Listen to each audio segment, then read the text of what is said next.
जो भी चीज बहुत टाइम तक एक ही जगह पर हम रख देते हैं तो वहाँ की एनर्जी भी सो जाती है। तो इस बार की दिवाली पे आप ये जरूर चेक करिएगा कि क्या गिफ्ट 2 साल से ज्यादा आपके पास रखे हुए हैं। यदि वो न्यू सामान भी हैं तो उनको अपने घर से आप सफाई के दौरान बाहर करिएगा। एंड उनको ऑल ऑफ सडन ऐसा फील हुआ कि कोई उनके ऊपर बैठा हुआ है। सिर्फ उस रूम में फील होता था। अच्छा, पूरे घर में कई साल से वो लोग थे, पूरे घर में कभी उनको ऐसा कुछ नहीं फील हुआ। ऑलरेडी अब यहाँ पर कितना बड़ा वास्तु का फॉल्ट, वो जो रूम बना था सिंगल रूम, वो नॉर्थ ईस्ट में बना हुआ था। क्योंकि नॉर्थ ईस्ट में यदि डिस्टरबेंस हो जाए, वहां पर यदि कोई भी स्पिरिट ने कब्जा कर लिया है, वो इजीली नहीं छोड़ के जाती है। उसको बहुत ज्यादा एफर्ट करने पड़ते हैं वहां से निकालने के। नमस्कार दोस्तों, स्वागत है आपका आज के इस दिवाली स्पेशल पॉडकास्ट। और आज हमारे साथ हैं वास्तुशास्त्री डॉक्टर सपना ब्रजेश जी। आज हम इनसे दिवाली से जुड़े सभी छोटे छोटे प्रश्न डिस्कस करने वाले हैं, जैसे दीपक कितने जलाने चाहिए, दिवाली पे झाड़ू कब खरीदना चाहिए, सफाई कैसे की जानी चाहिए जिससे हमारे जीवन में एक पॉजिटिव बदलाव आ सके। तो आइए चलिए शुरू करते हैं। बहुत बहुत स्वागत है मैम आपका। Thank you so much. Diwali आ रही है और सभी लोग दिवाली पे अपने घरों की सफाई करते हैं। तो मेरा पहला प्रश्न आपसे ये है कि दिवाली पे क्या सभी लोगों को सफाई करनी चाहिए, और ऐसा सफाई में क्या सावधानी बरतनी चाहिए जिससे कोई गलती ना हो जाए? क्वेश्चन बहुत अच्छा है खुशी, क्योंकि सफाई तो देखिए दिवाली से पहले हर कोई करता है और करना भी चाहिए। क्योंकि होता क्या है कि कितने टाइम से, पूरा 1 साल हो जाता है, आप कुछ भी रख देते हैं, कहीं भी रख देते हैं, और फिर हम सोचते हैं कि चलिए उस टाइम पर हम सफाई करेंगे तब हो जाएगा। तो पहला तो एक फायदा ये होता है कि जो भी निगेटिविटी है, क्योंकि आप कोई भी चीज को क्लीन कर रहे हैं, जो भी चीज बहुत टाइम तक एक ही जगह पर हम रख देते हैं तो वहां की एनर्जी भी सो जाती है और आपको भी नहीं पता चलता है कि कहाँ पर कौन सी चीज रखी हुई है। तो सफाई की एक इम्पॉर्टेंस तो ये है। दूसरा, एनर्जी को बहुत चार्ज कर देता है उस पर्टिकुलर जगह पे। जब आप उठा के सामान को बाहर रख रहे हैं, फिर उसको क्लीन करके बाहर अंदर रख रहे हैं, तो एक तो सामान के अंदर जो एनर्जी होती है वो चार्ज हो जाती है। सावधानी आपको क्या बरतनी चाहिए कि यदि आपके पास कोई टूटे फूटे सामान है, और यूजुअली हमें ये होता है कि बहुत अटैचमेंट है, हम रखे हुए हैं, उनको घर से बाहर करिएगा। इलेक्ट्रॉनिक सामान है जो काम के नहीं है, इनको हर हाल में आप घर से बाहर करिएगा। कई बार ऐसा होता है कि आपको गिफ्ट मिले हैं दिवाली पर, आपने रख लिए हैं कि हम कभी नेक्स्ट दिवाली पर हम किसी और को वो गिफ्ट दे देंगे। पर उस टाइम पर क्या होता है कि कई बार 2 से 3 से 4 साल हो जाते हैं और उन गिफ्ट को हम बाहर नहीं निकाल पाते हैं। तो इस बार की दिवाली पे आप ये जरूर चेक करिएगा कि क्या गिफ्ट 2 साल से ज्यादा आपके पास रखे हुए हैं। यदि वो न्यू सामान भी हैं तो उनको अपने घर से आप सफाई के दौरान बाहर करिएगा। किसी को भी गिफ्ट दे दीजिएगा और उसको बाहर करिएगा, उस स्पेस को क्लीन करिएगा। एक और बात है कि यूजुअली क्या होता है कि हम आजकल पेंट करवाते, डिस्टेम्पर करवाते हैं, तो 4-5 इयर्स तक लोग दोबारा से अपने घरों को पेंट नहीं करवाते हैं। तो ऐसे घर जिनने दोबारा से पेंट नहीं करवाना है, स्टिल वो क्लीन जरूर करें। 1 बाय 1 जो भी अलमारा है, जो भी सामान है, उनको बाहर निकाल के आप क्लीन करके वापस अंदर रखें। सावधानी आपको क्या करनी है कि कई बार ऐसा होता है कि हमने कोई रूम है जो कई सालों से बंद पड़ा हुआ है, ठीक है, और कई बार लोगों को ये लगता है कि चलो यार ये रूम बंद है, इस बार तो इसको साफ कर दे, या फिर उन्होंने कोई रील देखी है या कोई वीडियो देखा है कि आपको क्लीन करना है। आपके घर में यदि 5 से 7 साल तक वो रूम बंद है, और स्पेशली यदि वो साउथ वेस्ट में रूम है जी, बंद है कई सालों से, और आपके घर में सब कुछ अच्छा चल रहा है, तो प्लीज उस रूम को आप क्लीन मत करिएगा। अब मैं इससे रिलेटेड बहुत ही एक इंटरेस्टिंग किस्सा आपको बताती हूँ कि जहाँ पर दिवाली की सफाई जो है एक हॉरर में कन्वर्ट हो गई, हॉरर शो में। यस, हुआ क्या कि ये करीब 3 या 4 साल पहले की बात है कि I got a call from a client. तो उन्होंने कहा मैम आप एनर्जी वगैरह चेक करते हैं? तो मैंने कहा हाँ जी करती हूँ, चेक करती हूँ, लैंड एनर्जी और सारा कुछ मैं करती हूँ। फिर उन्होंने बात की स्पिरिट की, क्योंकि जब वो क्वेश्चन कर रहे थे तो मुझे थोड़ा सा डाउट हुआ कि ये कोई नॉर्मल एनर्जी की बात नहीं कर रहे हैं, लैंड एनर्जी की बात नहीं कर रहे, नेगेटिव पॉजिटिव एनर्जी की बात नहीं कर रहे। देन आई आस्क्ड कि आप ओपनली बताइए कि आप किस टाइप से हेल्प मुझे चाहते हैं। देन उन्होंने बहुत एक इंटरेस्टिंग किस्सा मुझे बताया। वो क्या था कि उनके घर पे ओके। सबसे ऊपर, मतलब 3 स्टोरीज थे उनके, और सबसे ऊपर एक हम एक रूम बना देते हैं, ठीक है, कि जो स्टोरेज के एक लिए। स्टोरेज के लिए एक हाँ, रूम हाँ। बना दिया, तो उन्होंने एक रूम बना दिया वहां पर, और कई सालों तक वो रूम, जो भी घर में टूटा हुआ सामान था वो वहां पर जाके रख दिया, और कई सालों तक उस रूम का इस तरीके से यूज होता रहा, बंद रहा, उसको किसी ने यूज नहीं किया।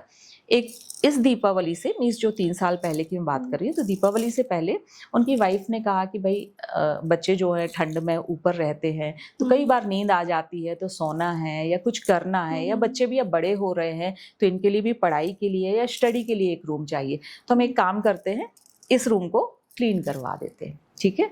अब उन्होंने उसको रूम को पूरा क्लीन करवाया, सब कुछ करवा दिया। अब एक रात क्या डे का टाइम था, उनकी वाइफ मतलब धूप वगैरह सेकते हुए 2-3 महीने हो गए थे, तो वहां पर वो लेट गई, सो गई उसी रूम में, क्योंकि उन्होंने अच्छे से उसको कर दिया था, वो सो गई।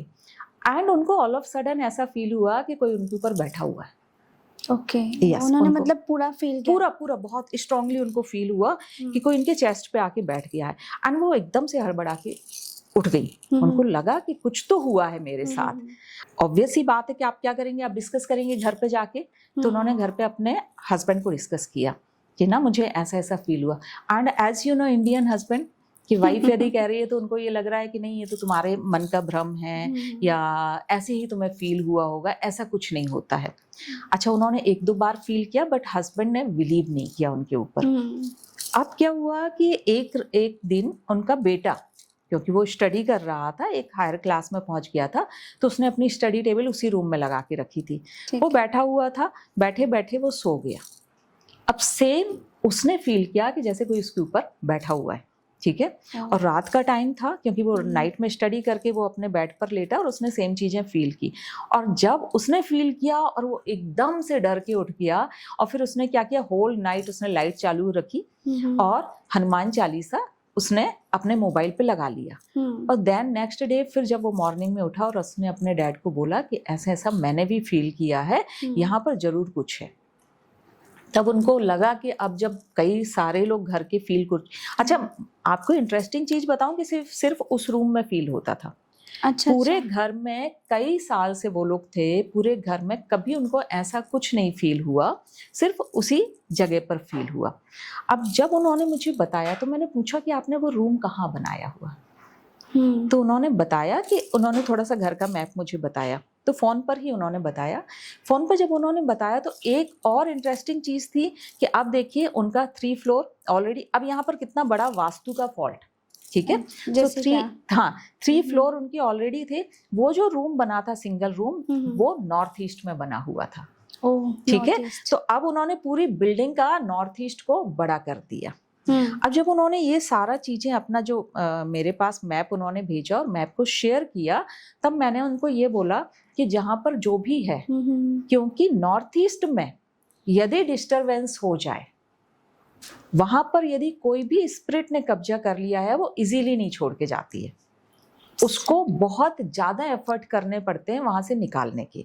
अब जब मुझे ये पता चला तो मैंने उनको बताया, मैंने कहा दो I don't do this kind of work, spirit के इस लेवल पर मैं काम नहीं करती हूँ, बट मैं कुछ उपाय आपको बताती हूँ, क्योंकि मुझे ये पता है, क्योंकि इस फील्ड में क्या होता है कि आप यदि वास्तु के लिए किसी के पास जाएंगे, आप उसमें प्राइसिंग सोचेंगे, आप सारी चीजें सोचेंगे, लेकिन जब आपको पता है कि घर पे आपके स्पिरिट है, भूत है, तो आप फिर ऐसे लोगों के हाथों आप बंध भी जाते हैं कि वहां पर जो भी वो प्राइस मांग रहे हैं आपको पे करना पड़ता है। तो मैंने उनसे कहा कि आप सोच समझ के वो काम करिएगा, और मैंने कुछ टिप्स उनको दिए, और मैंने बताया कि आप इन टिप्स को, इन चीजों को आप करिएगा। जब उन्होंने वो चीज करी तो आप देखिए, अच्छा नॉर्थ ईस्ट की इम्पोर्टेंस इसलिए ही होती है, हम लोग कहते हैं ना कि सफाई करनी चाहिए नॉर्थ ईस्ट में, साफ सुथरा रखना चाहिए, क्योंकि नॉर्थ ईस्ट का यदि रूम है और कई टाइम तक वो बंद है, तो मान के चलिएगा कि कोई प्रॉब्लम आपने अपने घर पे क्रिएट कर ही ली है। इसलिए नॉर्थ ईस्ट की इतनी इम्पोर्टेंस है। अब जब मैंने उनको कुछ टिप्स दिए, टिप्स देने के बाद हुआ ये कि उस जो स्पिरिट है उसका उस रूम में रुकना मुश्किल हो गया, वो बहुत रेस्टलेस हो गई। अब नेक्स्ट डे उनके यहाँ क्या हुआ कि नेक्स्ट डे सब लोग सो रहे थे, अब देखिए अभी तक उनको नीचे नहीं फील हुआ, नेक्स्ट डे सब लोग सो रहे थे और उनको नाइट में 12 o'clock के अराउंड नॉक हुआ तो नीचे। क्योंकि हाँ, तो दोनों ब्रदर रह रहे थे वहां पर, उनकी जॉइंट फैमिली थी, तो उनको नॉक हुआ, तो उनको लगा कि शायद जो बड़े भाई हैं वो आए हुए हैं, तो वो नॉक कर रहे हैं, तो उन्होंने आवाज लगाई कि कौन है कौन है, बट वहां से सामने से कोई आवाज नहीं आई। ठीक है, अगेन उन्होंने आवाज लगाई कौन है, कोई सामने से आवाज नॉक नहीं। रियल में हुआ था या वो भी? यस, वो सब लोग सुन रहे हैं, अच्छा। जो उनकी फैमिली के लोग हैं सब लोग वो सुन रहे हैं कि नॉक हो रहा है, और जब वो आवाज लगा रहे हैं तो वहां से कोई आवाज नहीं आ रही, और जो स्टेयर्स हैं वो अंदर साइड की है, ऐसा भी नहीं कि कोई बाहर से कर रहा है, तो मीन्स या तो ऊपर से छत से कोई आके वो नॉक कर सकता है, या फर्स्ट फ्लोर से आके कोई नॉक कर सकता है, कोई बाहर का पर्सन उसको नॉक कर ही नहीं सकता है। ठीक है, नेक्स्ट डे उन्होंने अपने ब्रदर से पूछा कि क्या आपने नॉक किया? अच्छा, ब्रदर ने भी सुना कि नॉकिंग हुई है, तो उन्होंने कहा नहीं मैंने नहीं किया। So that was the whole. इसके बाद एक लंबा एपिसोड चला उनका, और देन फाइनली वो स्पिरिट से वो बाहर आए। तो सफाई करते समय ये सावधानियां बहुत जरूरी है। पहला चीज तो यदि नॉर्थ ईस्ट है तो नॉर्थ ईस्ट के रूम को आप कबाड़ में मत कन्वर्ट करिएगा, वहाँ स्टोरेज मत बनाइएगा, ये अपने आप में बहुत बड़ा दोष है। और दूसरा ये है यदि साउथ वेस्ट में है, अच्छा साउथ वेस्ट में कोई भी चीज को रखने से क्या होता है कि साउथ वेस्ट में एक यदि अंधेरा कमरा है तो ये एस्ट्रोलॉजिकली भी समटाइम्स ठीक मानते हैं, क्योंकि अंधेरे में राहु का वास होता है। और यदि आपने एक स्पेसिफिकली स्पेस उसको दे दिया, राहु के लिए दे दिया कि ये स्पेसिफिक स्पेस है, आप यहाँ पर आपका निवास है, भले जाने अनजाने में आपने दे दिया, लेकिन अब आप उसको क्लीन करेंगे तो घर पे प्रॉब्लम आएगी। ओके, मतलब एक रूम बंद है, स्पिरिचुअल उस पे ना जाया जाए तो राहु का एक रोल आ जाता है। सिंपल सा ये है कि यदि आपके घर में कोई रूम कई सालों से बंद है, तो ये नहीं है कि दिवाली वाले दिन पूरा हमने उसको ठीक कर दिया। ठीक है, उस पर थोड़ा सा केयरफुल आप तरीका अपनाइएगा। और यदि साउथ वेस्ट में वो रूम है जो कई सालों से बंद है, तो उसको एज इट इज रहने दीजिएगा। ये नहीं है कि उसकी भी जाके आपने सफाई करनी है। अक्सर लोग फ्लैट्स में रहते हैं, तो फ्लैट्स में क्या होता है ना कि अपार्टमेंट्स बन जाते हैं, तो उनको कौन सा एरिया उस चीज़ के लिए कंसीडर करना होगा? क्योंकि नॉर्थ ईस्ट तो पूरे एरिया देखिए, फ्लैट में ये बहुत ज्यादा पॉसिबल नहीं होता है। फ्लैट में आपके लिए नॉर्थ ईस्ट साउथ वेस्ट कोई अलग से आप रूम को नहीं उसको डिवाइड कर सकते हैं। आपके पास 2 BHK 3 BHK या 4 BHK फ्लैट है, तो आप सारी चीजों को ऑक्यूपाइड करते हैं। जो ये मैं बता रही हूँ आपके लिए साउथ वेस्ट का, या ये मैंने ये केस देखा हुआ था राजस्थान में। जब मैं राजस्थान विजिट करने गई तो वहां पर क्या हुआ कि कोई वास्तु कंसल्टेंट आया, तो उन्होंने क्या किया कि जी ये तो साउथ वेस्ट वाला एरिया, अच्छा उनका घर अलग बना हुआ था। वो जो एक कोठरी थी वो थोड़ा सा घर से थोड़ा बाहर की साइड पे बनी हुई थी, और वो कई सालों से बंद थी वो कोठरी। वहां पर ऐसा सामान ले जाके लोग ये रख देते थे। वो वास्तु कंसल्टेंट ने क्या किया कि जाके उसको रूम को खुलवाया, क्लीन करवाया, सब कुछ करवाया। उसके बाद से उनके जो पूरे परिवार के ऊपर प्रॉब्लम आनी शुरू हो गई। फिर किसी ने मेरा रिकमेंड किया होगा उनको। तो जब मैं राजस्थान उनके घर पे पहुंची और फिर मैंने सबसे पहला क्वेश्चन किया कि उन्होंने फिर सारा कुछ बताया मुझे कि ये रूम बंद था। अब देखिए एस्ट्रोलॉजिकली क्या होता है कि कुछ ऐसे कॉम्बिनेशन होते हैं जहां पर कोई पर्टिकुलर एरिया को समटाइम्स हमें बंद भी रखना पड़ता है। उनके जो गृह स्वामी थे, जो लॉर्ड थे वहां पर, लैंडलॉर्ड थे, उनके कॉम्बिनेशन वैसे बने हुए थे कि राहु को एक स्थान आपको देना ही देना था, जो बाय डिफॉल्ट गलती से सही या कैसे भी करके अनजाने में उन्होंने वो स्थान दे दिया था। और उन्होंने बहुत ग्रोथ देखा। उन्होंने बताया कि मैं ऐसे भर भर के नोट लेके आता था, और जब से मैंने ये रूम को खाली किया है तो मेरा घर खाली हो गया। तो सफाई करें जरूर, पर थोड़ा सा स्पेशली जिनके इंडिपेंडेंट हाउस हैं उनको सावधानी रखनी है। बाकी जो फ्लैट है उनको तो आराम से कर सकते हैं। अब जब सफाई की बात हो ही रही है ना, तो मुझे ऐसा लगता है कि झाड़ू को लेके भी ना बहुत सारे लोगों के मन में डाउट होगा कि हमें किस दिन झाड़ू को खरीदना चाहिए और इस्तेमाल किस दिन करना चाहिए, और कहाँ रखना चाहिए, या पुरानी झाड़ू का कैसे इस्तेमाल करना चाहिए। झाड़ू जब भी आप खरीदने जाएं, क्योंकि दीपावली में आपने देखा होगा बहुत इंपॉर्टेंस झाड़ू की बढ़ जाती है कि कब खरीदना है, और बड़ा कंफ्यूजन स्प्रेड होता है। तो आपको एक चीज ध्यान रखनी है कि कृष्ण पक्ष में झाड़ू खरीदनी है। कभी दीपावली हो या ना हो, आपको कृष्ण पक्ष पे झाड़ू खरीदनी है। ठीक है, कृष्ण पक्ष में आप खरीद सकते हैं, अमावस्या को खरीद सकते हैं, मंगलवार को बहुत शुभ माना जाता है, और स्पेशल केस में आप शनिवार को भी झाड़ू ले सकते हैं। ठीक है, तो ये तो आपने झाड़ू खरीदने की बात का हो हो गई। गया। अब किस दिन आपको झाड़ू को बाहर नहीं निकालना है, गुरुवार वाले दिन कभी भी झाड़ू को फेंकिए मत, एकादशी वाले दिन कभी भी झाड़ू को मत फेंकिएगा। तो झाड़ू को जब भी निकालना है तो सैटरडे हर काम के लिए ऑलमोस्ट बेस्ट है। आप सैटरडे को ही निकाल सकते हैं, या दीपावली के दूसरे दिन जब हम झाड़ू निकालते हैं तो वो एक डे है, वो दीपावली का है। अब कहाँ पर रखना चाहिए झाड़ू, ठीक है, तो आप मंदिर में अवॉइड करिएगा। मंदिर में यदि आपको सफाई के लिए रखना है तो स्पेशल अलग से आप उसके कपड़े रखिएगा, अलग से एक छोटी, यदि बड़ा मंदिर है, छोटा मंदिर है तो बात अलग है, वहां तो आप मत रखिएगा ये सारी चीजें। और झाड़ू जब भी रखिएगा तो छुपा के रखिएगा, छुपा के आप एक कवर बना के कवर करके इसको रख सकते हैं कि किसी को ये फीलिंग ना आए कि ये आपकी झाड़ू रखी हुई है। लिविंग रूम में नहीं रखना है। और मोस्टली क्या होता है फ्लैट्स में कि हम डबल बेड के नीचे डाल देते हैं, ठीक है। सो डबल बेड के नीचे भी नहीं डालना है। एंड डजंट मीन कि आपको अच्छी जगह, तो झाड़ू को आपने ऐसी जगह जहाँ पे कूड़ा करकट पड़ा हुआ है वहां रखें, साफ सुथरी जगह पर रखें झाड़ू, क्योंकि झाड़ू को हम लक्ष्मी मानते हैं, तो उसको बहुत साफ जगह पर ही रखना चाहिए। तो बेड वाला मैं आपसे पूछने ही वाली थी कि बेड के नीचे भी बहुत से लोग रख देते हैं। हाँ, तो वो भी एक सही नहीं होता, वो अच्छी बात नहीं है। मोस्टली देखिए झाड़ू आप एक लक्ष्मी का रूप यदि मानते हैं, ठीक है, तो बेड के नीचे आपको रखना नहीं है। और झाड़ू का काम क्या है, किसी भी चीज की सफाई कर देना है, तो वो भी, क्योंकि वहां पर यदि हस्बैंड वाइफ सो रहे हैं तो दिस इज नॉट गुड कि झाड़ू उसके नीचे रहे। तो बेस्ट प्लेस क्या हो सकता है झाड़ू रखने के लिए? लिविंग रूम में हम रख नहीं सकते, बेडरूम में बेड के नीचे नहीं रख सकते। हाँ, तो आपके अकॉर्डिंग क्या बेस्ट प्लेस रहेगा? देखिए यदि आपको कहीं भी चीज नहीं मिल रही है कि कहीं पर आपको नहीं रखना, तो बेस्ट है कि एक कवर बनाइएगा कवर कि आपको फील ना हो, क्योंकि लोगों के फ्लैट्स बहुत छोटे हैं। ये कहना बहुत इजी है जी, ये आपका क्वेश्चन बहुत अच्छा कि रखें कहाँ पर फिर हम झाड़ू, ठीक है। तो जैसे आप फ्लैट है तो पीछे जहां पर क्लीनिंग होता है, आप जो डस्टिंग और क्लीनिंग के चीजें रखते हैं तो वहां पर आप रखिएगा। दिखना नहीं चाहिए। जो घर का बाहर का पर्सन आ रहा है, घर के लोग देख सकते हैं, कोई इश्यू नहीं है।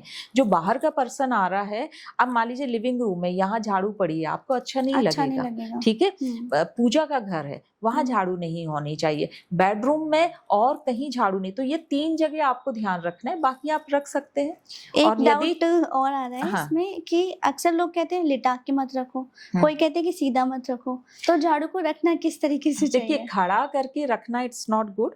आप उसको कहीं पर, क्योंकि सबसे बेस्ट जो मुझे समझ आता है कि आप इसको कवर करके पीछे साइड जहां भी आप रखे हुए हैं वहां रखिएगा, वही सबसे बेस्ट है। हाँ, सबसे बेस्ट। आंखों में भी ना आए किसी के, और हाँ, किसी को पता नहीं चलना चाहिए ना कि ये झाड़ू है। इट्स ओके, वो दिख भी रहा है, सामने भी रखा हुआ है, क्योंकि कई बार हमें ध्यान नहीं रहता है, उसको वहां पर रख दीजिएगा। अब सफाई से लेके एक क्वेश्चन ये भी रहता है कि मंदिरों की भी सभी को सफाई करनी होती है, तो मंदिरों की सफाई के लिए कौन सा दिन सबसे उचित रहेगा और उसमें क्या सावधानियां हमें बरतनी चाहिए? मंदिर की सफाई, यदि हम दीपावली की बात कर रहे हैं तो दीपावली से पहले एक फेस्टिवल आता है धनतेरस, ठीक है। तो धनतेरस से पहले आप मंदिर की सफाई कर लीजिएगा, क्लीनिंग कर लीजिएगा, या जब घर में आपका पेंट करवा रहे हैं, आप जो भी कर रहे हैं, तो तब आप सफाई कर लीजिएगा। हाँ, ध्यान रखना है कि गुरुवार ना हो उस दिन, थर्सडे को आप क्लीनिंग अवॉइड करिएगा, एकादशी वाले दिन क्लीनिंग अवॉइड करिएगा, बाकी किसी भी दिन मंगलवार भी अवॉइड करिएगा, ठीक है। मंगलवार, एकादशी और थर्सडे इन दिनों पर आप क्लीनिंग अवॉइड करिएगा। और धनतेरस का, अब जैसे कल धनतेरस है तो उसके एक दिन पहले आप कर सकते हैं। हाँ, एक और चीज है जो मैंने देखी हुई है कि आप बहुत प्यार से लक्ष्मी, गणेश जी और सारे जो ब्रास के और उसके लेके आते हैं और आप उसके ऊपर कुछ भी रगड़ के साफ करते हैं। तो यदि इतने सालों तक उसमें आपने भगवान का रूप माना हुआ है तो आप कुछ भी करके, मतलब ऐसे करके क्लीन मत करिएगा। सबसे बेस्ट क्लीन करने का तरीका है कि आप नींबू लेकर उनको क्लीन करिएगा, नींबू से सफाई करिएगा। लोग मंदिरों में जो मूर्तियां होती हैं, जैसे आप बता रहे हैं ब्रास, तो उन्हें भी घर के सामान की तरह साफ करने लग जाते हैं। हाँ, तो ये गलत है, क्योंकि यदि आपने उनको भगवान माना है कि अब चलो गंदा है उसको उस तरीके से आप साफ कर रहे हैं, ब्रश से लगे हुए हैं, नहीं, आप ये मान के चलिए कि जैसे आप अपने छोटे बेबी को सफाई करते हैं, उसको ध्यान रखते हैं ना कि इसको कष्ट ना हो, केयरफुली आप उसकी सफाई करते हैं, तो उतना ही केयरफुल तरीके से आप लक्ष्मी गणेश जी की सफाई करिएगा। ये मत सोचिएगा कि ये घर के बर्तन है या उनकी जैसा आप सफाई करना शुरू कर दें, चाहे वो चमके ना चमके। हाँ, ठीक है, आप देखिए, हाँ, तो आजकल तो थोड़े बहुत पॉलिश, इवन कई लोग एसिड से साफ करते हैं, दिस इज रॉन्ग थिंग। आप एसिड से मत साफ करिएगा। यदि आपने उनके अंदर इतने सालों तक भगवान देखा हुआ है तो आप कैसे उसको एसिड से क्लीन कर रहे हैं जस्ट बिकॉज कि वो चमक जाए? जब हम उन्हें फूल अर्पित करते हैं तो हमें ये हाँ। समझते हैं कि हमें फूल उन तक पहुंच रहे तो हैं। एसिड से धोना भी एक ऐसा लगेगा हाँ। कि उनको हम एसिड दे रहे हैं, गलत ही है। गलत दे रहे हैं। सफाई को लेके तो बहुत सारे मिथ क्लियर हो चुके हैं। अब आ जाते हैं देवताओं की पूजा। कौन कौन से देवताओं की पूजा दिवाली वाले दिन की जाती है? तो मेरा क्वेश्चन आपसे ये है कि सिर्फ और सिर्फ लक्ष्मी गणेश जी की ही पूजा क्यों की जाती है, या कोई और देवता भी है जिन्हें हम पूज सकते हैं? हाँ, लक्ष्मी गणेश जी की पूजा क्यों की जाती है पहले मैं इसके बारे में बताती हूँ, ठीक और है। साथ में और किन देवी देवताओं की हम पूजा कर सकते हैं वो भी मैं आपसे शेयर करती हूँ। हाँ। सो पहले लक्ष्मी जी की पूजा क्यों हम करते हैं, लक्ष्मी गणेश जी की पूजा क्यों करते हैं, ठीक है। जब समुद्र मंथन हुआ था तो लक्ष्मी जी निकली थी, लेकिन लक्ष्मी जी के साथ आलक्ष्मी जो उनकी सिस्टर हैं, हाँ। वो भी साथ में आई हुई थी, ठीक है। समुद्र मंथन में दोनों बहनें साथ में आई थी। तो लक्ष्मी जी तो धन की देवी है, जो आलक्ष्मी है आप जैसे नाम से ही स्पष्ट है कि ये दरिद्रता लेके आती हैं, ठीक है।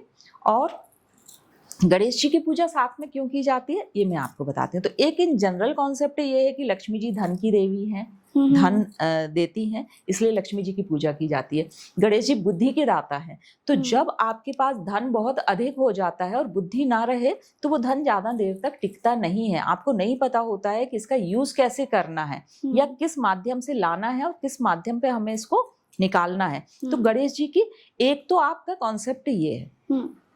दूसरे कॉन्सेप्ट की मैं बात कर रही हूँ कि जो मैंने समुद्र मंथन का बोला कि आलक्ष्मी भी बाहर निकली थी। तो क्या होता था कि जब भी लक्ष्मी जी किसी को कुछ देने जाती थी तो जो आलक्ष्मी है, क्योंकि वो बिल्कुल उनके आप ट्विंस आप कह सकते हैं, तो आलक्ष्मी है वो उनको देने से हर बार रोक लेती थी। अब लक्ष्मी जी इससे बहुत परेशान हो गई। जब वो बहुत परेशान हो गई तो फिर उन्होंने गणेश जी से हेल्प ली।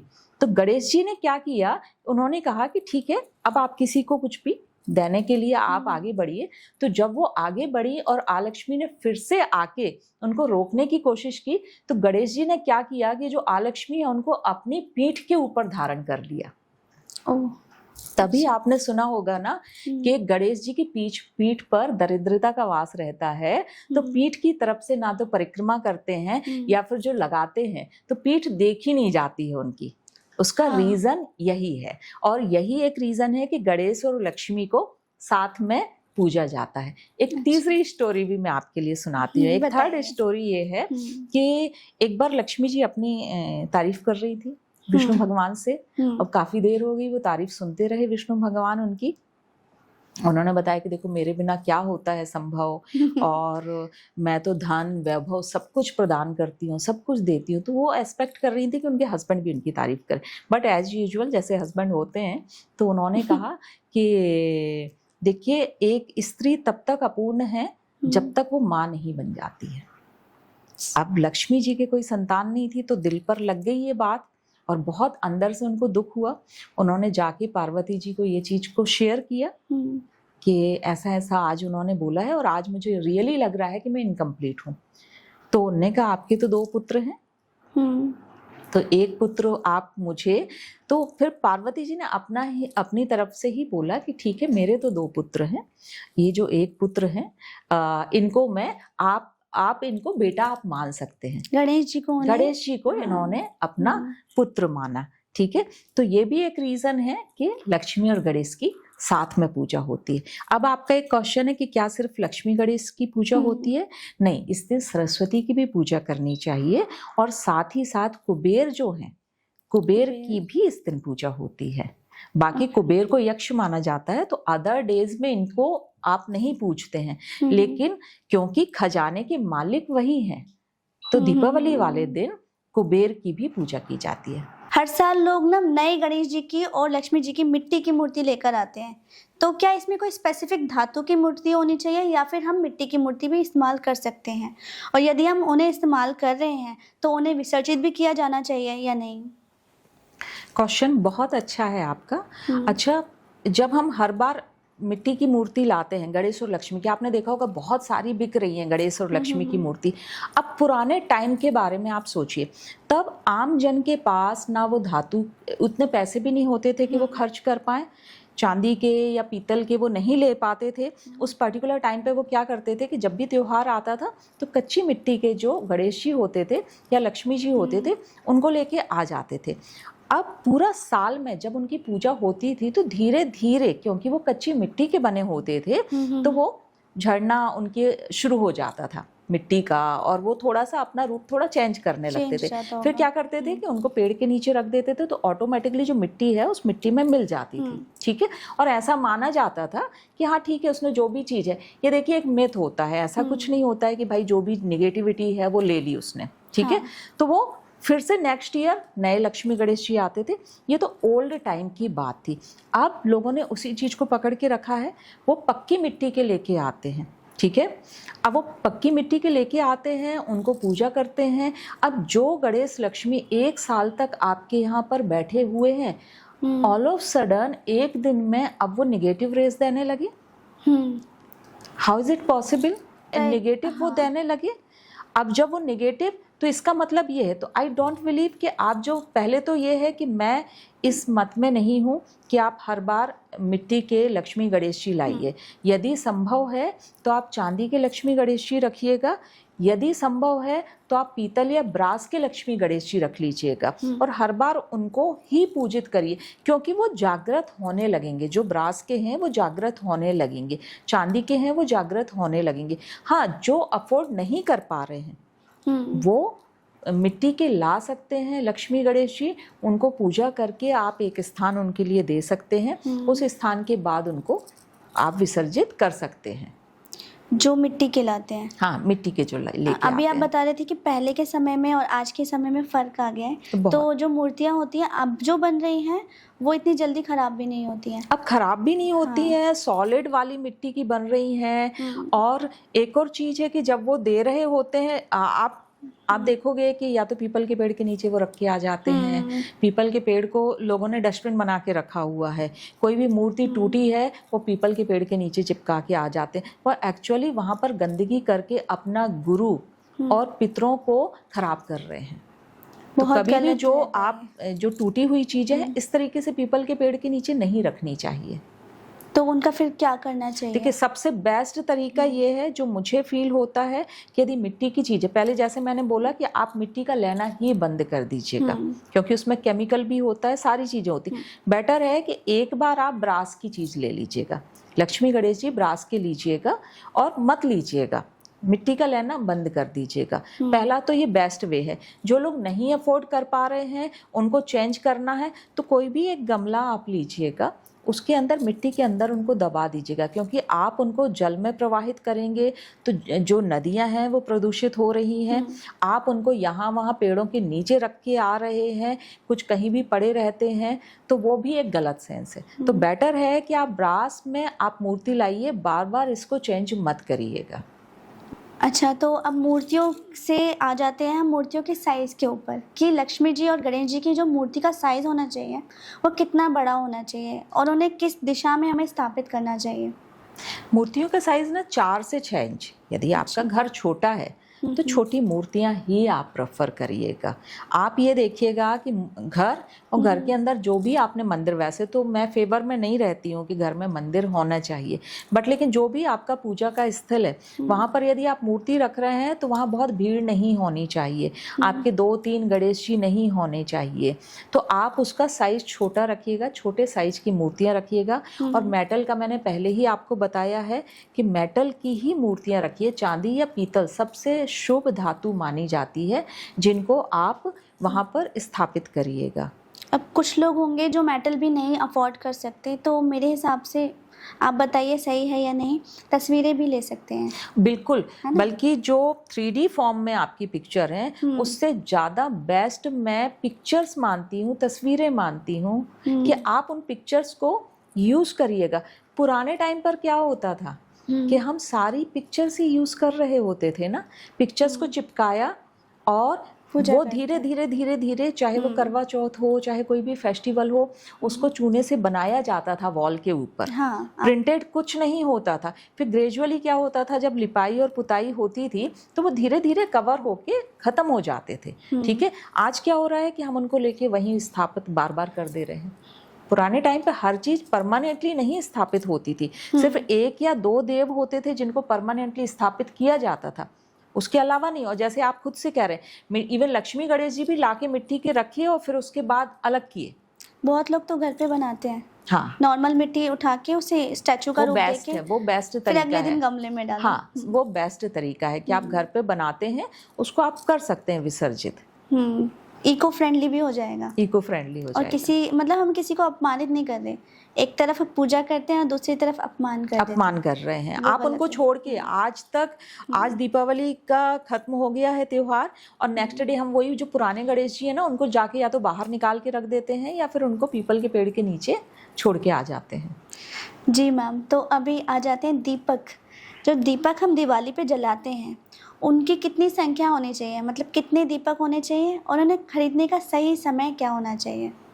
देखिए, दीपक तो यूजुअली पहले धनतेरस के लिए हम खरीदते हैं, ठीक है, धनतेरस के लिए दीपक खरीदते हैं, फिर दीपावली के लिए दीपक हम खरीदते हैं। तो जब हम धनतेरस के लिए दीपक खरीदते हैं तो यूजुअली त्रयोदशी तो 13 नंबर का होता है, ठीक है। अच्छा, दीपक हमेशा वो जो क्वांटिटी में आपके घर में, आपके परिवार में हमेशा से जलते आ रहे हैं, आप वो क्वांटिटी किसी के भी कहने पे चेंज मत करिएगा। आप वही क्वांटिटी को ही जलाइएगा। किसी के यहाँ पे 11 जलते हैं, किसी के यहाँ पर 21 जलते हैं, किसी के यहाँ पर 51 जलते हैं, ठीक है, किसी के यहाँ पर 40 दीपक जलते हैं। उन क्वांटिटी को आप चेंज मत करिएगा। जो प्रथा आपके घर में सदियों से चली आ रही है, कोई रील देख के, कोई वीडियो देख के, किसी को, इवन मेरे कहने पे भी आप उस प्रथा को चेंज मत करिएगा, क्योंकि वो प्रथा आपको नहीं पता कि क्यों और किस तरीके से आपके घर में स्टार्ट हुई है। तो उस प्रथा से हटके आपको प्रथा अपनी डेवलप नहीं करनी है, अलग से कोई क्रिएट नहीं करना है, आपको उसी चीज़ को फॉलो करना है।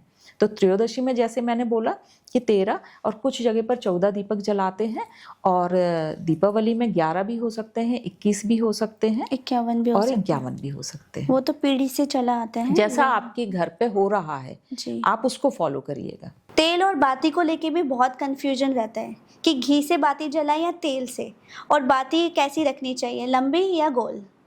तो 3 टाइप के तेल हम यूज़ करते हैं यूजुअली, तिल का तेल, कड़वा तेल जिसको सरसों का तेल बोलते हैं, मस्टर्ड ऑयल, और शुद्ध घी। अब शुद्ध घी यूजुअली लक्ष्मी जी की पूजा में शुद्ध घी का ज़्यादा यूज़ होता है, और वो भी गाय का शुद्ध घी का, क्योंकि इसको लक्ष्मी जी का यहाँ पर वास मानते हैं, ठीक है, शुक्र का वास मानते हैं, लक्ष्मी जी का वास मानते हैं। तो लक्ष्मी जी के लिए जो भी दीपक जलेगा वो बड़ा सा जलेगा, होल नाइट के लिए जलेगा, और वहाँ उसको हम शुद्ध घी से जलाते हैं। अब लोगों के यहाँ पर कुछ दीपक शुद्ध घी से जलते हैं, कुछ तेल के जलते हैं, जिनको हम बाहर रख देते हैं उठाकर, ठीक है। और वो जो तेल के दीपक हैं, तो तेल के दीपक हम बाहर रख सकते हैं। जो शुद्ध घी के हम बनाते हैं, इनको हम घर के अंदर ही लगाते हैं। अब बाती की बात है, बाती लक्ष्मी जी की पूजा में हमेशा लंबी बाती का यूज़ करना चाहिए। किसी भी देवी की पूजा में लंबी बाती का हम यूज़ करते हैं, गोल बाती देवों की पूजा में करते हैं। सिर्फ जो तुलसी मैया हैं या तुलसी जी के लिए जब हम दीपक लगाते हैं, वहाँ पर गोल बाती का यूज़ करते हैं। तो ये बाती होगी। अब दीपक की क्वालिटी कैसी होनी चाहिए? दीपक हमेशा कच्ची मिट्टी का यूज़ करिएगा। मार्केट में बहुत पक्के वाले दीपक आ रहे हैं, कोशिश करिएगा कि एक ऐसे वेंडर से दीपावली में आप दीपक लें कि जो अलग बैठा है और बहुत छोटे से दीपक रखे हैं, उनका शेप, साइज़ कुछ भी हो, आप जब वहाँ से लेंगे तो उसकी भी ब्लेसिंग्स आपको मिलेगी और उसके घर भी दीपावली बनेगी। तो ये ज़रूर इस बार ध्यान रखिएगा कि ऐसी जगह से दीपक लें कि जो कोई, यदि आपको लगता है कि यहाँ पर कोई नहीं आ रहा है, इसके पास से मुझे दीपक खरीदना है। डोर को कैसे डेकोरेट करना चाहिए और बंदरवार कैसा होना चाहिए? सबसे ज़्यादा इम्पॉर्टेंट है कि जब हम तोरण या बंधनवार जो लगाते हैं, इसकी बहुत इम्पॉर्टेंस है, क्योंकि ऐसा बोलते हैं कि पॉजिटिव एनर्जी मैन डोर से ही आती है, और जितना सजा, जितना डेकोरेट आपका मैन डोर होगा, लक्ष्मी जी उतना ज़्यादा प्रसन्न होगी। ऐसा मानते हैं या बचपन से ही हम सुनते आते हैं कि जो दीपावली की जो रात होती है, तो लक्ष्मी जी उल्लू के ऊपर सवार होकर घर के सामने से निकलती हैं। तो जिसके घर में बहुत अच्छी रंगोली बनी हुई होती है, जिसके घर में बहुत अच्छे से डेकोरेट होता है, वहाँ पर लक्ष्मी जी रुकती हैं और उसके घर में वो प्रवेश करती हैं।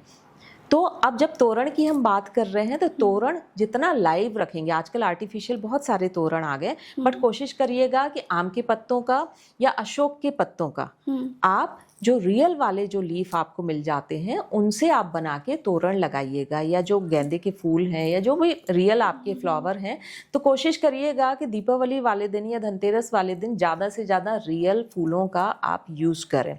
पत्ते मिल जाए आम के तो इससे बेस्ट कुछ नहीं है, आम के पत्तों का तोरण बनाएं। दूसरा, जब हम जो डेकोरेट करते हैं तो जो शुभ लाभ, ओम और स्वास्तिक जरूर बनाएं, और वो भी आप सिंदूर से स्वास्तिक बनाएं।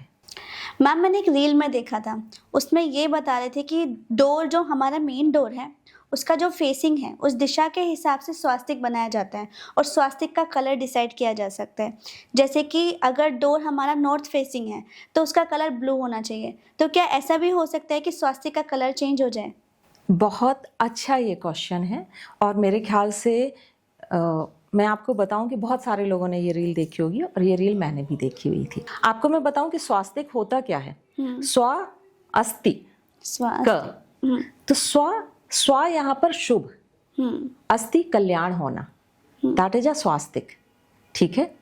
आप किसी भी, आप पुराने से पुराने आप अपना स्ट्रक्चर उठा के देखिएगा, सारे जो ग्रंथ हैं, पुराण हैं, उनमें उठा के देखिएगा, कहीं भी इस तरीके के कलरफुल स्वास्तिक का उपयोग नहीं किया गया है। स्वास्तिक का मतलब ही ये होता है कि ऐसी चीज जो कल्याण करे। इसमें जो बिंदु है, बिंदु को विष्णु भगवान की नाभि कहा गया है। उसकी जो 4 आर्म है, इनको ब्रह्मा जी के मुख कहा गया है, इनको 4 वेद कहा गया है, इनको 4 जो हमारे आश्रम होते हैं वो कहा गया है, 4 दिशाएं कहा गया है जी। 4 दिशाएं, सारी दिशाएं वहां समाहित है ना, चारों वेद वहां पर समाहित है। और जो बिंदु है, धर्म अर्थ काम मोक्ष। सो ये आप स्वास्तिक, अकेला स्वास्तिक मत देखिएगा, ये अपने आप में संपूर्ण संरचना है। और वेदों में ये भी कहा गया है कि ये सूर्य भगवान और विष्णु जी का आसन होता है। अब आप इमेजिन करिएगा कि विष्णु जी इज अ पीला वर्ण, गुरु को रिप्रेजेंट करते हैं, सूर्य भगवान लाल, ठीक है। अब वहां पर यदि सूर्य का आसन है और आप नीला कर देंगे, नीला किस चीज को रिप्रेजेंट करता है? शनि को, शनिदेव। हाँ, तो जो सूर्य का आसन है, तो आपने देखा होगा स्वास्तिक को हमेशा ही सिर्फ 2 कलर में बनाया जाता है, एक रेड कलर और दूसरा जो चंदन वाला है, पीला कलर। तो या तो आप चंदन से स्वास्तिक बना सकते हैं या फिर सिंदूर से स्वास्तिक बना सकते हैं। और सिंदूर से भी कैसे? सिंदूर को गाय के शुद्ध घी में घोल कर उससे स्वास्तिक बनाना चाहिए। तो स्वास्तिक चाहे आप नॉर्थ में हो, ईस्ट फेसिंग में हो, साउथ में हो या वेस्ट में हो, आपको स्वास्तिक हमेशा ही सिंदूर वाला रेड कलर का बनाना है जी। मैंने एक और रील देखी थी, उसमें ये बताया जा रहा था कि लक्ष्मी जी की आरती नहीं करनी चाहिए, तो आपके क्या विचार हैं इसके ऊपर? आप आरती यदि पढ़िएगा, ठीक है, सबसे पहले आरती पढ़िएगा, उसमें ऐसा क्या लिखा हुआ है कि जो ये इस बात को मना करता है, उसमें आप तारीफ ही कर रहे हैं ना कि तुम्हारे बिना हमारा काम नहीं चल रहा है, किसी को सुख शांति नहीं। एक एक शब्द जो है वो सच है उसमें, कि ये सारे लोग तुम्हारे ही आश्रित है। तुमने यदि विष्णु भगवान को छोड़ दिया, वो नीचे आ गए थे। ठीक है, लक्ष्मी के बिना क्या मतलब क्या चीज है कि जो संभव है लक्ष्मी के बिना? कुछ भी तो नहीं। तो आरती में ऐसा क्या गलत है कि आरती नहीं करनी चाहिए? आप, ये हो सकता है कि कुछ लोग कुछ जगह पर ये कहते हैं कि जी घंटी नहीं बजानी चाहिए क्योंकि घंटी की आवाज सुन के लक्ष्मी जी चली जाती हैं, ठीक है। पर आप यदि आरती करते आ रहे हैं कई सालों से, आराम से आरती करिएगा, नई नई चीजों के पक्ष में आप मत जाइएगा। जो जैसी प्रथा आप फॉलो कर रहे हैं उस धर्म को, उस प्रथा को फॉलो करिएगा। लक्ष्मी जी की आरती में कुछ भी ऐसा गलत नहीं है कि जो आप मना कर दें। हाँ, बहुत ज्यादा शोर शराबा मत करिएगा, वो बस आपको जैसे ढोल नगाड़े बजाते हैं वो मत करिएगा। एक सॉफ्ट, क्योंकि लक्ष्मी जी जो है उनका जो नेचर है बहुत शांत है, ठीक है। और उनको चंचल भी कहा जाता है कि भाई आपने शोर मचाया, वो चली गई।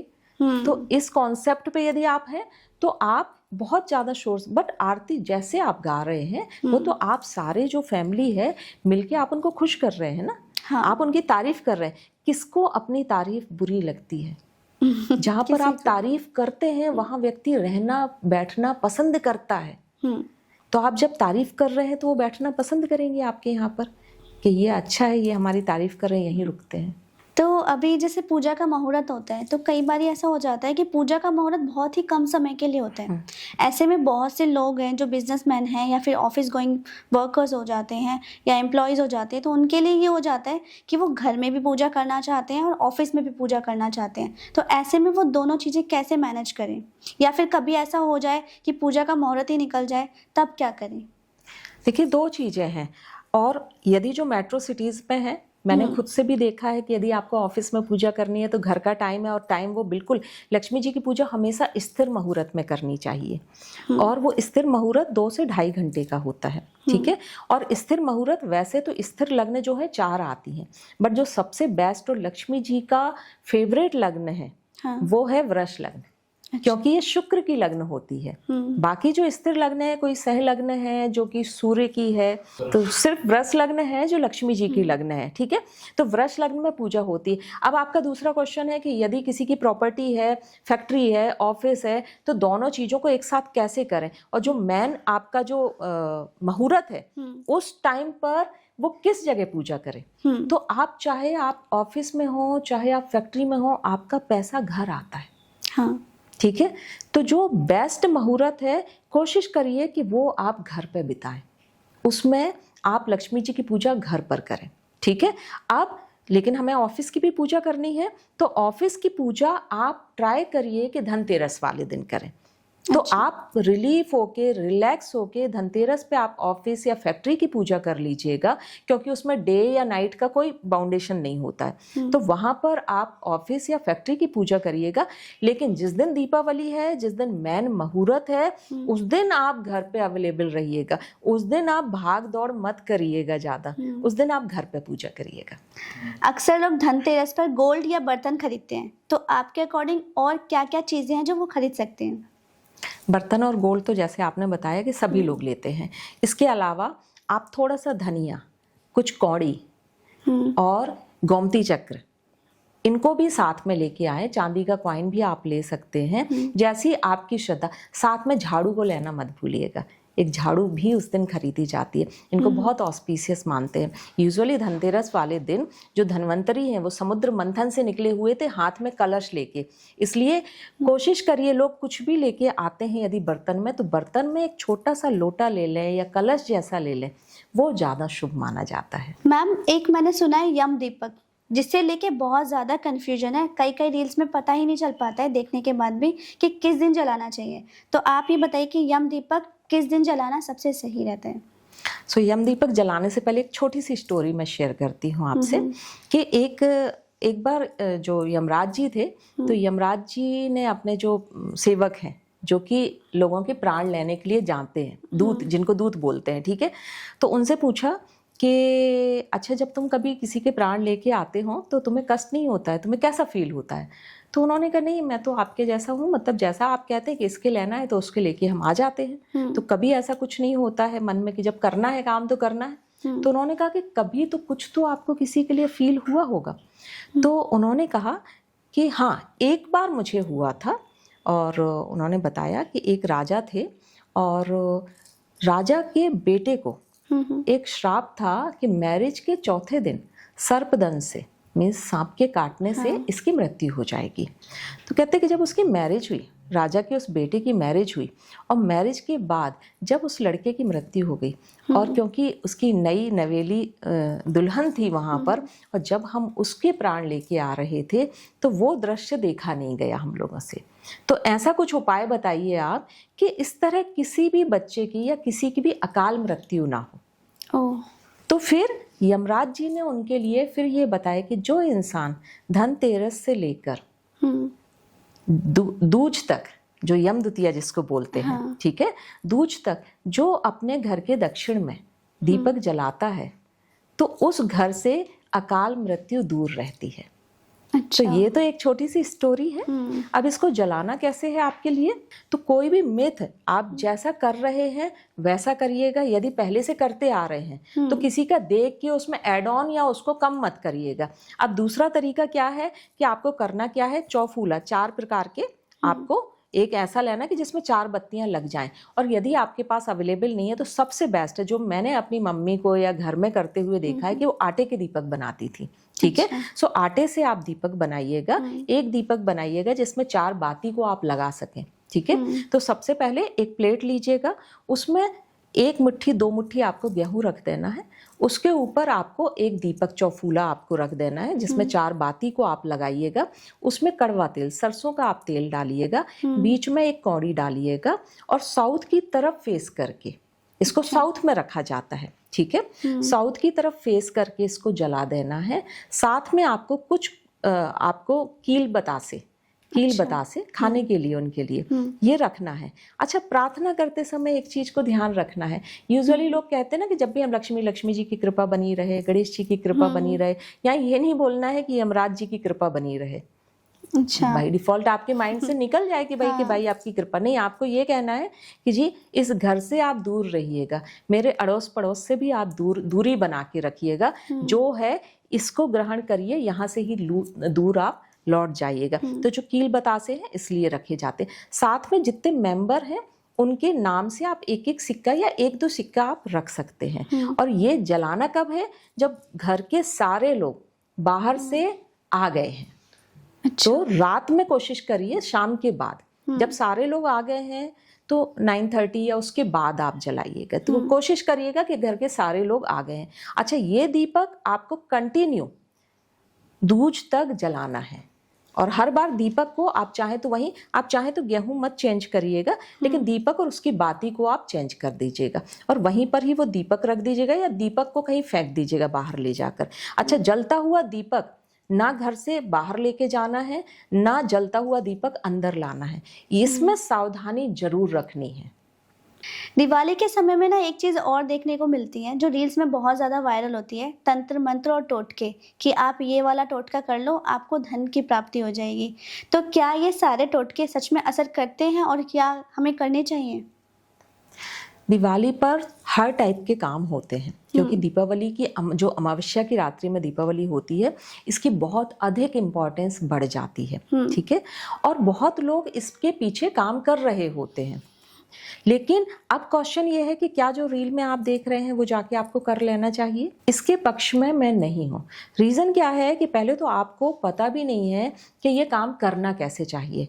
हर इंसान, आप कभी भी दीपावली के अराउंड आप जाइएगा या सैटरडे को आप जाइएगा, आपको बहुत सारी क्रियाएं जो पीपल का पेड़ है उसके पास होती हुई दिखेंगी। हाँ। तो अब बहुत सारे लोगों को ये आइडिया नहीं है कि जिनका एस्ट्रो चार्ट में यदि केतु की पोजीशन अष्टम भाव पे हो या गलत जगह पर कुछ गलत पोजीशन हो, तो ऐसे लोग कुछ करने जाएंगे ना तो कुछ लेके ज़्यादा आ जाते हैं और बहुत सेंसिटिव नाइट होती है।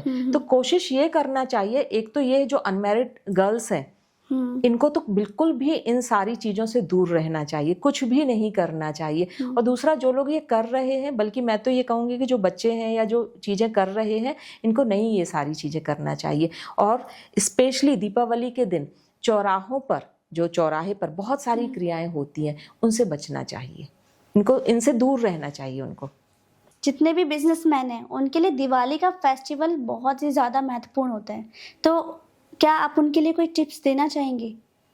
तो सबसे पहले ये है कि जैसे कि बहुत सारे लोग हैं तो अपना जो भी उनका बही खाता होता है, जो उनके चेक बुक होती हैं, तो दीपावली की रात को उसकी वो पूजा करें और स्थिर लग्न में उसकी पूजा करें। उन सारी चीज़ों की कोशिश करें कि जो भी लक्ष्मी जी की पूजा करें स्थिर लग्न में करें, पहला।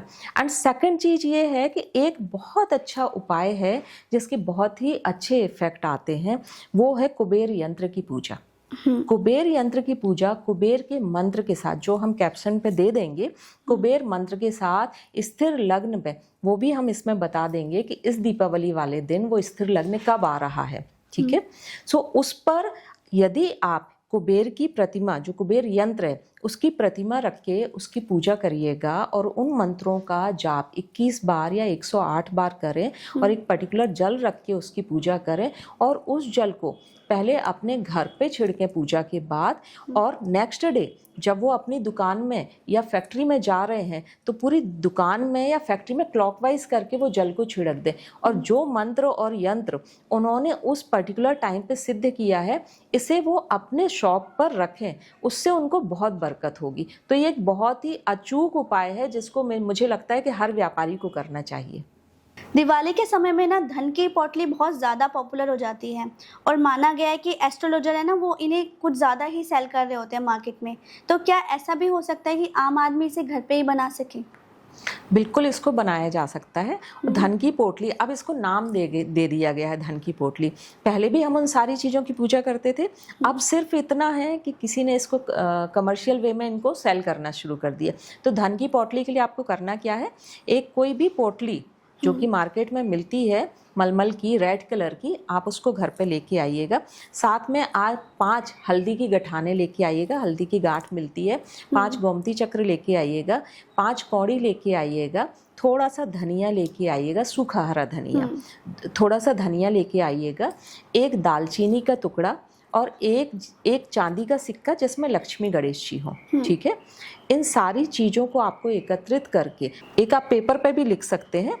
एक भोजपत्र होता है, ठीक है। भोजपत्र में आप लक्ष्मी जी का और कुबेर का मंत्र इसमें लिख दीजिएगा। ठीक है, अब वही जो स्थिर लगने का मैंने आपको उपाय बताया, जो कुबेर का यंत्र भी जिस समय सिद्ध करना है उसी पर्टिकुलर टाइम पे। हाँ, इसमें इम्पॉर्टेंस क्या है कि आप मुहूर्त जरूर देख लीजिएगा कि लग्न स्थिर होना चाहिए, और उस समय लक्ष्मी जी के मंत्रों के द्वारा आप इसकी पूजा कर सकते हैं। इन सारी जो सामग्रियां हैं इनको पूजा करके आप उस पोटली में रख के उस पर उसको बांध के, फिर जब लक्ष्मी जी की पूजा संपन्न हो जाए तो इसे आप तिजोरी में रख सकते हैं। इसी को ही धन पोटली आप कहते हैं। तो एक आम आदमी भी बना सकता है, बस मंत्रों का वो उस पर्टिकुलर टाइम पर सही तरीके से उच्चारण करें। दिवाली की पूजा संपन्न हो जाने के बाद किस दिन हमें पूजा का सामान उठाना चाहिए, और जो बचे हुए फूल रह जाते हैं उन्हें किस दिन विसर्जित करना चाहिए? सबसे पहले जब दीपावली की पूजा खत्म हो जाती है तो जब अमावस्या होती है तो नेक्स्ट डे परमा होती है। तो जो परमा तिथि है वो अग्नि से संबंधित है, तो दूसरे दिन तुरंत ही सामान नहीं हटाना चाहिए। और ऐसा भी माना जाता है कि जितना टाइम तक वो रहे उसको अच्छा मानते हैं। तो तुरंत नेक्स्ट डे आपको पूरी तरीके से सामान नहीं हटाना चाहिए। आपको नेक्स्ट डे दूसरे दिन भाई दूज भी पड़ता है, उस दिन आप हटाइएगा। तो यूजुअली लोग करते क्या है कि जैसे ही उन्होंने सामान उठाया और उसके बाद उनकी मेड आई, उसने झाड़ू पोंछा पूरे में लगा दिया। तो पहले तो झाड़ू पोंछा आप पहले लगवाइएगा, फिर देवी जी का जो सामान है वो आपको खुद से उठाना है, मेड को नहीं उठाना है।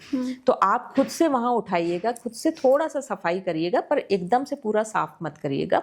जो भी आटा या जो भी पूजा का सामान है थोड़ा साइड में कर दीजिएगा, जो कि नेक्स्ट डे फिर आप उसको उठा पाएं। हमने अब तक दिवाली से जुड़े सारे ही सवाल जवाब कर लिए। मेल फीमेल हो या बिजनेसमैन, सभी के लिए आपने अपनी कुछ ना कुछ सलाह दी है, लेकिन बच्चों के लिए कोई स्पेशल सलाह आप देना चाहेंगे? बच्चों के लिए सबसे ज़्यादा ध्यान आपको क्या रखना है, ऑफकोर्स जब वो पटाखे जलाते हैं वो तो आपको ध्यान रखना ही रखना है, सारे पेरेंट्स रखते हैं। लेकिन उसके अलावा एक चीज़ मैं ज़रूर ऐड करना चाहती हूँ, आप इस दीपावली बच्चों के हाथ से कुछ दान जरूर करवाइएगा। यदि बच्चे पटाखे लेके आते हैं तो साथ में कुछ गरीब इंसान को, गरीब बच्चे जो होते हैं, अपने बच्चों को शेयरिंग सिखाइएगा कि जो आपने लिया हुआ है कुछ पटाखे उनके साथ शेयर करिएगा। जब आप कोई चीज़ खरीदने जा रहे होते हैं तो कुछ चीज़ें आपने लाइट ली हुई हैं, यदि 4 लाइट आप अपने लिए ली हैं, 2 लाइट वहीं से खरीद के उसको भी दीजिएगा। तो ये चीज़ें बच्चों के अंदर ज़रूर डालिएगा। और एक बार मुझे पता है कि जब भी बच्चे जाते हैं, आप इमेजिन करिएगा कि यदि दीपावली में कोई आपका रिलेटिव हॉस्पिटल में है और उस दिन हॉस्पिटल आप जाके देखिएगा कितना सूना रहता है वो हॉस्पिटल। तो यदि आप हॉस्पिटल जा सकते हैं, वहाँ किसी की हेल्प कर सकते हैं, थोड़ा टाइम उनके साथ स्पेंड कर सकते हैं दीपावली वाले दिन, इससे बेहतर कुछ नहीं हो सकता है। आपने अभी बताया कि लक्ष्मी गणेश जी की पूजा के साथ कुबेर जी की भी पूजा होती है, लेकिन अक्सर सभी घरों में ना सिर्फ और सिर्फ लक्ष्मी गणेश जी की पूजा होती है, तो उन्हें कुबेर जी की पूजा विधि नहीं पता होंगी। तो आप ज़रा बता सकते हैं कि ऑडियंस को कैसे उनकी पूजा की जानी चाहिए? चाहिए? बहुत अच्छा क्वेश्चन है और मैं आपके सारे जो भी ये पॉडकास्ट देख रहे हैं उनको मैं ये ज़रूर कहूँगी कि इस बार कुबेर जी की पूजा ज़रूर करिएगा। और कुबेर जी को आप ब्रास के कुबेर जी लाइएगा। कोशिश करिएगा कि वो बड़े स्ट्रक्चर हों, कम से कम 9 इंच से थोड़ा सा बड़े हों, तो उस स्ट्रक्चर को आप लेके आइएगा। यदि आपके पास छोटे कुबेर जी हैं, छोटे कुबेर जी भी चलेगा। इनको आप अभी तो नॉर्थ ईस्ट में जहाँ पर लक्ष्मी गणेश जी बैठे वहीं पर ही आप इनको बिठा दीजिएगा और दीपावली की रात में आप उनकी पूजा करिएगा कुबेर मंत्र के द्वारा। मंत्र 2 टाइप के होते हैं, उन दोनों कुबेर मंत्रों को हम नीचे डिस्क्रिप्शन में दे देंगे। अब वो जो पूजा करनी है कुबेर जी की पूजा करने के बाद आपने क्या करना है, उन कुबेर जी को, क्योंकि कुबेर जी हैं उनको नॉर्थ दिशा का द्वारपाल बनाया, वहाँ पर नॉर्थ दिशा उनको दी गई है। तो कुबेर को उठा के आपको नॉर्थ के डायरेक्शन में रखना है और उनका फेसिंग जो है वो साउथ की तरफ वो देख रहे हो। नॉर्थ में रखिएगा, आप देखिएगा, चाहे तो वो आप घर पे नॉर्थ में रखें, चाहे तो आप अपने बिजनेस वाले प्लेस पे नॉर्थ पे रखें। आपको इस दीपावली के बाद बहुत ही अच्छे पॉजिटिव रिजल्ट आएंगे, क्योंकि कुबेर विस्तार करने वाला है। तो कुबेर आपके बिजनेस का विस्तार करेगा, आपके घर फैमिली में समृद्धि को लेके आएगा। दिवाली पे जब हम लक्ष्मी गणेश जी की पूजा करते हैं तो उन मूर्तियों का साइज कितना होना चाहिए और उन मूर्तियों को किस दिशा में स्थापित करना चाहिए? बहुत अच्छा क्वेश्चन है। साइज आप छोटा रखिएगा, शायद 4 इंच से लेकर 6 तक आप रख सकते हैं। 4 to 6 इंच के बीच में यदि आपके लक्ष्मी गणेश जी हों तो इनको अच्छा मानते हैं। इनको मैंने आपको बताया कि मेटल में ही लेके आए तो ज़्यादा बेहतर है। और इनको रखना कहाँ है, डायरेक्शन वैसे भी आप अपने मंदिर में रखेंगे। नॉर्थ ईस्ट इनका बेस्ट डायरेक्शन है, क्योंकि जब आप कॉमनली किसी देवता की, क्योंकि हर देवी देवता को अलग अलग दिशा दी गई है, जैसे लक्ष्मी जी हैं साउथ ईस्ट की देवी हैं, ठीक है। लेकिन जब हम कॉमन सारे देवी देवताओं को हम ऐसा नहीं कर सकते ना कि एक की पूजा में इस तरफ फेस करके कर रहे हैं, दूसरे की पूजा इस तरफ फेस करके कर रहे हैं। तो कॉमनली नॉर्थ ईस्ट की तरफ फेस करके पूजा करना बहुत अच्छा माना जाता है। और दूसरा, यदि नॉर्थ ईस्ट अवेलेबल नहीं है आपके यहाँ पर तो ईस्ट फेसिंग करके आप पूजा करिएगा। मीन्स आप अपने भगवान को ईस्ट या नॉर्थ ईस्ट में बिठा लिएगा, जिससे ऑटोमेटिकली आपका फेस उनकी तरफ हो जाएगा और तब पूजा करिएगा। तो मैम, आज दिवाली के बारे में इतने सारे प्रश्नों के आपने जो आंसर किए हैं, कुछ ऐसी बातें आपने बता दी जो हमें बिल्कुल भी नहीं पता थी, तो काफ़ी अच्छा लगा। और हाँ, उम्मीद करते हैं कि बाकी हमारी ऑडियंस को भी बहुत अच्छा लगा होगा। हो सकता है कि वो इन सब चीज़ों को फॉलो करेंगे और आगे बढ़ेंगे और आपसे भी कांटेक्ट करेंगे। तो बहुत बहुत अच्छा लगा आपसे बातें करके और आपका थैंक यू सो मच।